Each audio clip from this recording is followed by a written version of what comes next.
Okay hi everyone. सो आज हमें HCV का एक क्वेश्चन डिस्कस करना है। Question number 55। So it says N extended object is placed at a distance of 5 centimetre from a convex lens of focal length 8 centimeter. Draw the ray diagram to the scale to locate the image from this. Measure the distance of the image from the lens and find the position of the image from the lens formula and see how close the drawing is to the correct result. Okay. So what is given, हमारे पास एक convex lens है कुछ इस तरह से। ये आपके पास convex lens होगा, ये इसकी ऑप्टिकल एक्सिस है इस कॉन्वेक्स लेंस की। एंड इस लेंस का जो फोकस है, फोकल लेंथ है, वो 8 सेंटीमीटर है। तो इस तरह से एक फोकस यहाँ पे होगा और एक फोकस यहाँ पे होगा। बेसिकली ये जो लेंथ है ये 8 सेंटीमीटर है और ये लेंथ भी 8 सेंटीमीटर है ना। दो फोकस होते हैं लेंस के।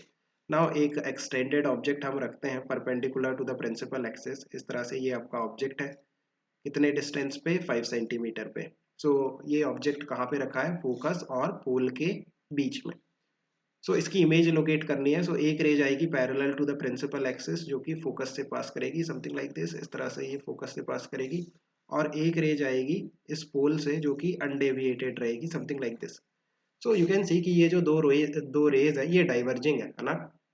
लाइक आगे जाके नहीं मिलेंगी, बट जब हम इन्हें पीछे एक्सटेंड करेंगे सो इस तरह से कहीं पीछे जाके हमें ऐसा लगेगा कि ये पीछे मिलेंगी कहीं पे।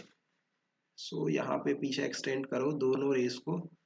सो यहाँ पे कहीं पे मिलेगी और यहाँ पे आपके पास एक इमेज बनेगी। सो ये कैसी इमेज है, वर्चुअल इमेज है। वर्चुअल इमेज क्यों है, बिकॉज रेज एक्चुअल में मीट नहीं कर रही हैं, पीछे एक्सटेंड करने पे मीट कर रही हैं। सो ये वर्चुअल इमेज है, मैग्नीफाइड इमेज है। ये एक स्पेशल केस है जब आप ऑब्जेक्ट को कहाँ पे रखते हो, फोकस और पोल के बीच में। रियल ऑब्जेक्ट को जब हम कॉन्वेक्स लेंस के फोकस और पोल के बीच में रखते हैं तो एक मैग्नीफाइड वर्चुअल इमेज बनती है, right. Can you find out the location of this image? v का वैल्यू कैसे फाइंड आउट करोगे? By using lens formula. v is equal to U F divided by u plus F. u का value कितना होगा, -5। f का value कितना होगा, 8। Just put the values. u का वैल्यू -5, f का value 8 divided by -5 plus 8। So कितना निकल के आ रहा है, ये -40/3। सो ये जो डिस्टेंस होगा ना, ये particular distance will be 40/3। Minus क्यों आ रहा है, बिकॉज निगेटिव साइड है ना। ये डायरेक्शन आपका पॉजिटिव होगा, ये डायरेक्शन निगेटिव होगा।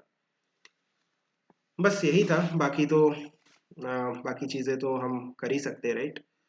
मैग्निफिकेशन भी फाइंड आउट कर सकते हैं। Anyway, so I think you have understood. Keep working hard, best of luck, bye.